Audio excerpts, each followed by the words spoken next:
Este é o Zap Futebol Clube, eu sou o Tino Ventura Neto e agora nós vamos para o último confronto, último áudio da Copa do Brasil, né? Fechando essa terceira fase, mais dois confrontos, quatro equipes, né? Lembrando que são partidas de ida e volta, né? Então vamos começar com Ponte Preta e Afogados, né? Esse é um jogo que não há como negar que a Ponte Preta é franca favorita, né? A Ponte Preta tem 17 participações na Copa do Brasil, é o 26º colocado, né? Tá entre os 30 na Copa do Brasil. A Ponte Preta é uma equipe grande de Campinas, de São Paulo, tradicional, de vez em quando frequenta a Série A do Brasileiro, né? No momento está na Série B, né? Mas é uma equipe que está sempre bem, fazendo bons campeonatos paulistas.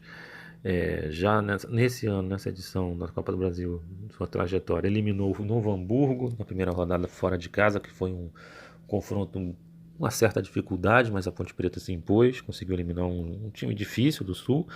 E na segunda fase eliminou nos pênaltis o Vila Nova de Goiás, que também é uma equipe grande, né, de Goiás, e que também estava na Série B com a Ponte no passado, né, apesar de ter caído para a Série C. Então foram dois confrontos difíceis para a Ponte, né? A Ponte sobreviveu ao desafio, né, e agora enfrenta o Afogados, que é uma equipe pequena de Pernambuco, do interior, de Afogados de Ingazeira, que está na sua primeira participação na Copa do Brasil, é estreante, ocupa o ranking 166, né?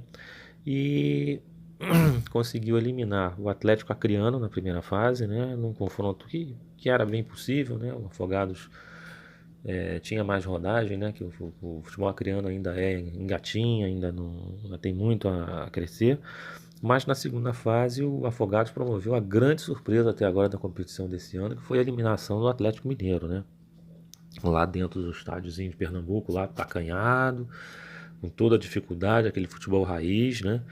E com 10 jogadores, o Afogados teve um expulso, ficou com 10 e mesmo assim conseguiu vencer o Atlético Mineiro, né?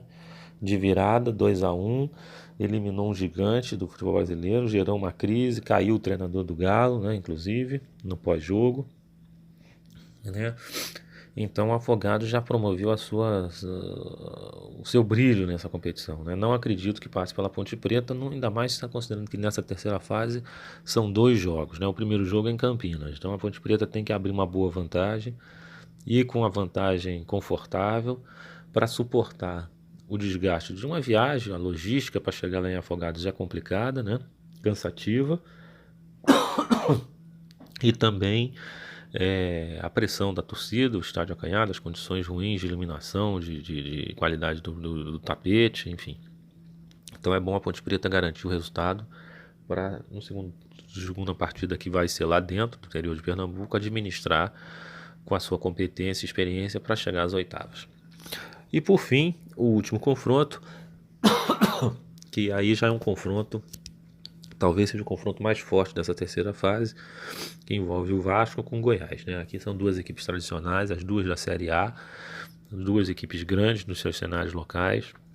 O Vasco, um clube que vem em decadência nas últimas décadas, com 3 rebaixamentos, deixou de ser uma equipe que protagonista de títulos, principalmente competições internacionais e nacionais.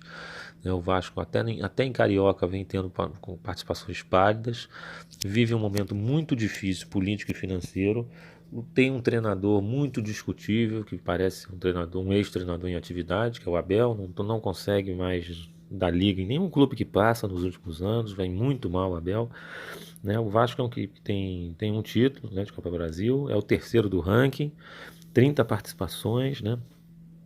E chega essa terceira fase tendo passado com dificuldade, tanto na primeira fase pelo Altos do Piauí, como pela segunda, que foi contra o ABC de Natal, né? Foram dois times nordestinos, né?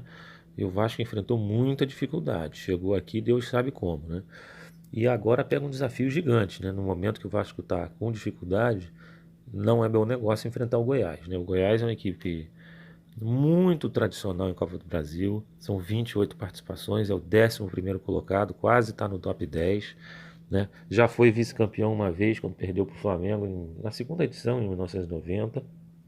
O Goiás sempre é uma equipe que faz campanhas boas na Copa do Brasil, é uma equipe que se impõe muito quando joga em casa, faz o resultado, a torcida chega junto, gosta dessa competição. O Goiás invariavelmente consegue fazer goleadas. É um time que tradicionalmente tem base, tem formação de jogador, os jogadores jogam com amor, tem um padrão tático voltado para o ataque, normalmente com um jogo ofensivo vistoso, bonito, né? Isso é o DNA do Goiás, né? E o Goiás nessa trajetória conseguiu passar primeiro pelo Fast Clube, né, que era um confronto mais ou menos tranquilo na primeira fase, e no segundo já pegou uma pedreira que foi o Santo André, né, que é uma das sensações, é o líder do Campeonato Paulista, né, e o Goiás conseguiu também passar pelo Santo André, né, surpreendentemente, até lá em São Paulo. Então o Goiás chega muito forte, muito cotado para esse confronto. O sorteio definiu o primeiro jogo no Rio de Janeiro, o segundo no Serra Dourada, né? Isso também é outro fator complicador para o Vasco, né? Eu, sinceramente, arrisco que, se eu tivesse que arriscar, eu arrisco que o Goiás passa. Acho que o Goiás está num patamar um pouco acima do Vasco e o Vasco vai ter muita dificuldade para passar pelo Goiás. Mas enfim, vamos aguardar. São essas as minhas impressões, são esses os meus prognósticos. Com isso, a gente encerra aqui a sequência da terceira fase da Copa do Brasil.